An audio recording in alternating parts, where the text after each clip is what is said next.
Well, anyway, this Delaware Art Museum thing is out because they've asked for some information on the piece and on me and so forth. So this is the way the piece at the Delaware Art Museum started.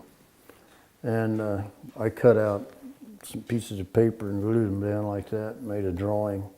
And then my assistant, one of my assistants, wrote notes, dimensions and things down here.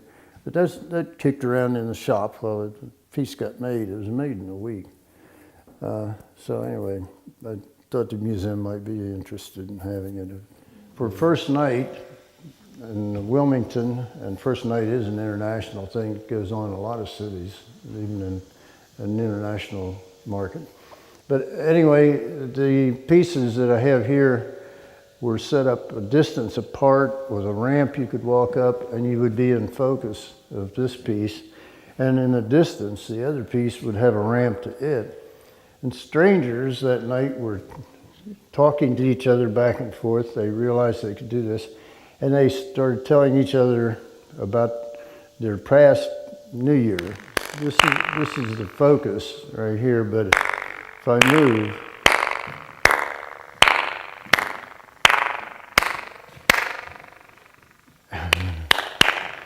you can play all kinds of games with this, but you can stretch them for great distances and so forth.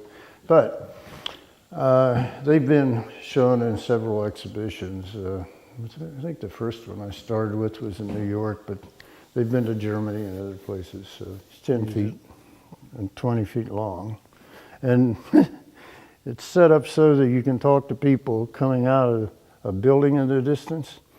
And it kind of freaks people out when they're walking down the steps and somebody's talking to them in their ear, and they look around and can't find the person talking to them.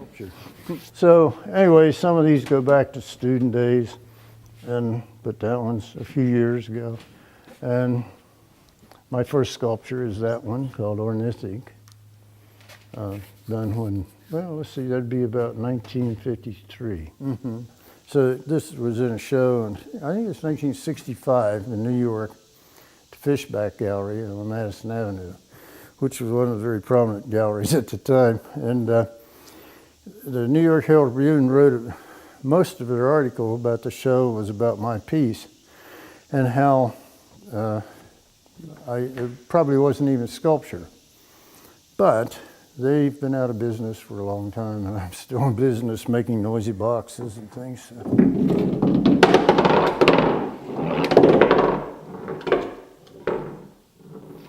Now I have to walk around it to find where the ball is because it can come out 4 different places. So that makes me then much more aware of the form of this thing if I have to work with it and see the form. Here, I believe, yeah. I thought I heard it there, so there it is. Let's try it this way.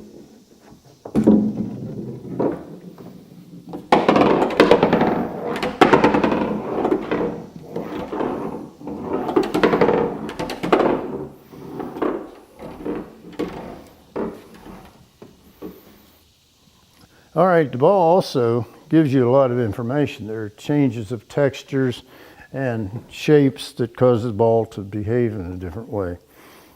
Now, if you wanted to hear one that's similar, but we might put it in this.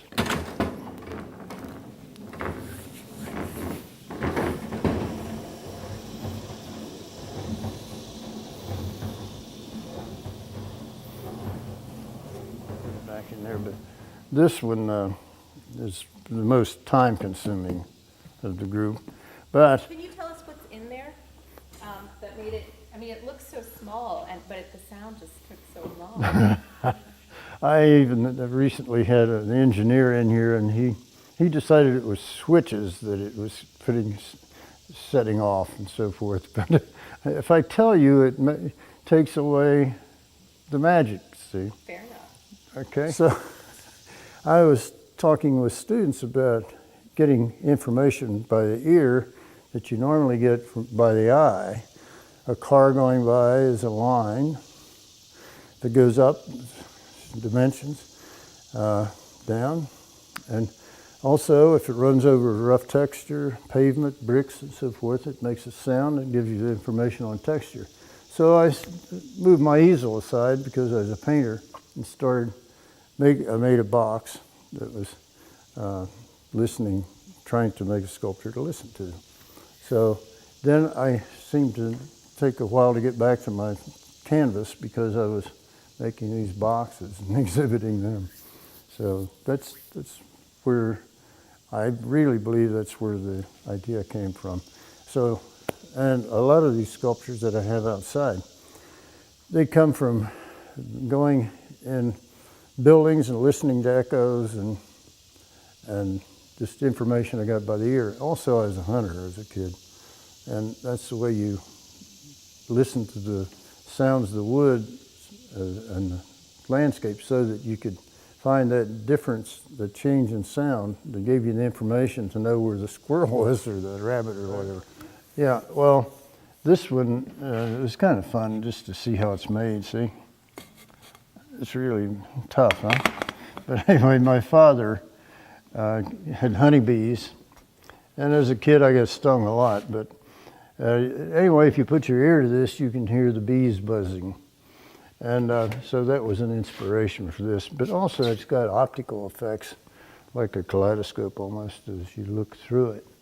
So, but there is one place, if you get in the right place and look through it and let yourself do it, this thing will begin to swell and people lose their balance. I've heard people in the shows and exhibitions yell and say, that thing is dangerous.